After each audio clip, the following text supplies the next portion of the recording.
నామస్మరణ చేసినా ముల్లోకాలకు ముచ్చెమటలు పట్టునో, ఏ నామము జపించినా అష్టదిక్పాలకులు అష్ట కష్టాలు పడుదురో, ఏ నామము తలిచినా నరులు సురులు గజగజ వణికిపోదురో, అతడే దశకాంత దశగ్రీవ దశోన్ముఖుడు, సకల వేద వేదాంగ కోవిదుడు, అవనీ మండల మండనాయమైన లంకేశ్వరుడు, సురలోక అధినేత, అసురుల చక్రవర్తి రావణాసురుడు లంకాధిపతి ఎలా అయ్యాడో ఈ వ్లాగ్లో తెలుసుకుందాం. ఒక సద్బ్రాహ్మణుడైన విశ్వవసు రాక్షసి రాకుమారి అయిన కైకసిని పెళ్లి చేసుకున్నాడు. కొంతకాలానికి కైకసి 10 తలలు 20 చేతులతో ఉన్న కుమారునికి జన్మనిచ్చింది. ఆ పిల్లవాడికి దశగ్రీవ అని నామకరణం చేశారు. ఆ పిల్లవాడే పెరిగి పెద్దవాడై కైలాసాన్ని ఎత్తే ప్రయత్నంలో ఆ శివుణ్ణి తన వశం చేసుకున్న పరమ శివభక్తుడు. ఇక అప్పటి నుండి రావణ అని పిలువబడ్డాడు. ఈ రావణాసురుడిని దశముఖ, దశగ్రీవ, దశకంఠ అని పిలుస్తూ ఉంటారు. దశముఖుడు అంటే 10 ముఖాలు, దశగ్రీవుడు అంటే 10 మెడలు, దశకంఠుడు అంటే 10 రకాల గొంతులు కలవాడు అని అర్థం. రావణాసురుడికి 12 ఏళ్ల వయసు ఉన్నప్పుడు తండ్రి విశ్వవసు అసురులకు గురువైన శుక్రాచార్యుడి దగ్గర శిష్యుడిగా చేర్పించాడు. కొంతకాలానికి రావణుడు శుక్రాచార్యుడి దగ్గర అస్త్రశస్త్ర విద్యలు నేర్చుకుని ఇంటికి తిరిగి వచ్చి తన తండ్రి అయిన విశ్వవసు దగ్గర వేదాలను నేర్చుకుని గొప్ప విద్వాంసుడు అయ్యాడు. అలాగే తన తాత సుమాలి అంటే కైకసి వాళ్ళ నాన్నగారి దగ్గర రాజ్యపాలనా విషయాలను మరియు దౌత్య కృత్యాలను నేర్చుకుంటుండగా ఒకరోజు ఆకాశంలో పుష్పక విమానంలో వెళ్తున్న కుబేరుణ్ణి చూసి రావణాసురుడి తాత సుమాలి చాలా బాధపడుతుంటాడు. అది చూస్తున్న రావణాసురుడు, తాత ఏమైంది, ఎందుకంత బాధపడుతున్నావు అని అడిగాడు. అప్పుడు సుమాలి ముసలి కన్నీరు కారుస్తూ, మనవడా, ఇప్పుడు కుబేరుడు పరిపాలించే ఈ రాజ్యము ఒకప్పుడు మేము పరిపాలించే వాళ్ళము అంటూ తన ఫ్లాష్ బ్యాక్ స్టోరీ చెప్పసాగాడు. మనవడా, మీ మొత్తం ముగ్గురం సోదరులం, మాలి, సుమాలి, మాల్యవాన్. మేం ముగ్గురం బ్రహ్మ కోసం ఘోరమైన తపస్సు చేసి బలవంతులుగా ఉండేలా బ్రహ్మ నుండి వరాన్ని పొందాము. పాతాళంలో నివసించే మన అసురుల కోసం ఒక సుందరమైన రాజ్యాన్ని ఏర్పాటు చేయమని విశ్వకర్మను కోరాం. అతను ఇప్పటికిప్పుడే అంత పెద్ద రాజ్యాన్ని నిర్మించాలంటే సమయం పడుతుంది కాబట్టి తాను అప్పటికే ఇంద్రుడి కోసం లంకా రాజ్యాన్ని నిర్మించానని, కావాలంటే దాంట్లో నివసించమని చెప్పాడు. మేము దాన్ని చాలా ఏళ్లు పరిపాలించాం. మా సంసారాన్ని ఆ లంకా నగరంలోనే వృద్ధి చేసుకున్నాం. కావలసిన సైన్యాన్ని సమకూర్చుకున్నాం. మనందరికీ చిరకాల ప్రత్యర్థులైన దేవతలతో యుద్ధం చేయడానికి స్వర్గలోకంపై సమరబేరి మోగించాం. మాతో యుద్ధం చేసి గెలవలేక ఇంద్రుడు దేవతలని మునులని అందరినీ వెంట పెట్టుకుని శ్రీ మహావిష్ణువుని కలిసి కాపాడమని ప్రాధేయపడ్డాడు. వారి ప్రార్థనలు విన్న శ్రీ మహావిష్ణువు మా ముగ్గురిని ఎదుర్కోవడానికి శ్రీ మహావిష్ణువు స్వయంగా యుద్ధంలోకి దిగాడు.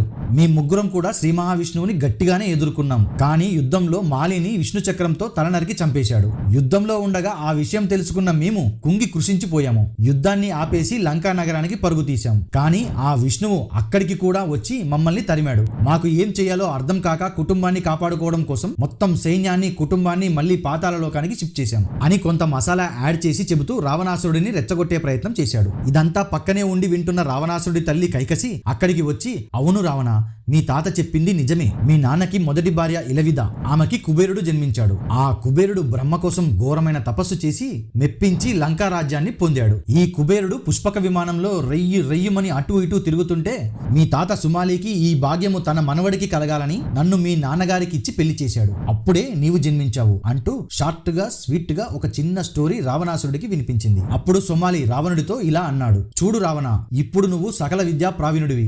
యావత్ ప్రపంచంలోనే నీ అంతటి మహావీరుడు, విద్యావంతుడు ఎవ్వడూ లేడు. కానీ నీ పేరు ప్రఖ్యాతలు ప్రపంచమంతా వ్యాప్తి చెందాలంటే ఇదొక్కటే సరిపోదు. నీవు ఒక అసాధారణమైన సింహాసనానికి రాజు అవ్వాలి. అణువణువు స్వర్ణశోభితమై విరాజిల్లుతున్న ఆ రాజ్యాన్ని చూసి ప్రపంచంలో ఉన్న ప్రతి ఒక్క రాజు నాకిలాంటి రాజ్యం ఎందుకు లేదా అని అసూయ చెందాలి. వెంటనే మీ అన్న అయిన కుబేరుడితో యుద్ధం ప్రకటించు, మన లంకా ద్వీపాన్ని నీ సొంతం చేసుకో అని చెప్పాడు. అప్పుడు రావణాసురుడు, తాత, అన్న అయిన కుబేరుడితో యుద్ధం ఎలా చేయాలి అని అన్నాడు. తన తాత అయిన సుమాలి బదులిస్తూ, చూడు రావణ, మనకు ఏదైనా కావాలి అంటే దాన్ని జయించి పొందాలి. దానికోసం ఎంత హింస చేసినా, అవసరమైతే అవతలి వాడిని చంపైనా దాన్ని జయించాలి అని హితబోధ చేశాడు. పక్కనే ఉన్న కైకసి, నీ తాత మాట మన్నించు రావణ అని చెప్పింది. అప్పుడు రావణాసురుడు, సరే అమ్మా, నీవు కోరితే వెంటనే లంకను స్వాధీనం చేసుకుంటాను అంటూ, కుబేరా, త్రిలోక కంపన పరాక్రమ ప్రచండయవు ఈ రావణుడు నీ క్షేమము కోరి పంపుతున్న హెచ్చరిక.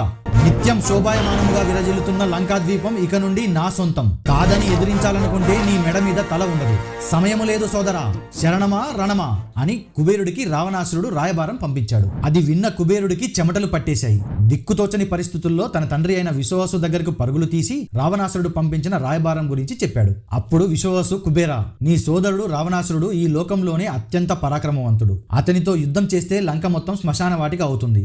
రావణాసురుడితో యుద్ధం శ్రేయస్కరం కాదు. నీవు రావణాసురుడికి లంకాద్వీపం సమర్పించు అని చెప్పాడు. కుబేరుడు భయపడి లంకాద్వీపాన్ని పుష్పక విమానాన్ని వదిలేసి అక్కడి నుండి పారిపోయాడు. ఇక రావణాసురుడు లంకని స్వాధీనం చేసుకున్నాడు. రావణాసురుడు లంకాద్వీపానికి రాజు అయిన తర్వాత ఎలా పరిపాలిస్తాడో అని ప్రజలందరూ భయపడ్డారు. కానీ రావణాసురుడు పరిపాలించే విధానాన్ని చూసి ప్రపంచంలో ఉన్న అందరూ రాజులు ఆశ్చర్యపోయారు. రావణాసురుడు కట్టించిన శివమందిరాలు, శిలాస్తూపాలతో లంకాద్వీపం అణువణువున స్వర్ణశోభితమై విరాజిల్లుతూ ఉండేది. ఈ విధంగా రావణాసురుడు లంకని స్వాధీనం చేసుకుని లంకాధిపతి అయ్యాడు. నా ఎక్స్ప్లెనేషన్ గనక నచ్చితే ఒక్క లైక్ చేయండి. ఇలాంటి కంటెంట్ ఇంకా కావాలి అనుకుంటే మన ఛానల్ ని సబ్స్క్రైబ్ చేసుకోండి. ఫైనల్ గా జై శ్రీరామ్ అని కమెంట్ లో టైప్ చేయండి.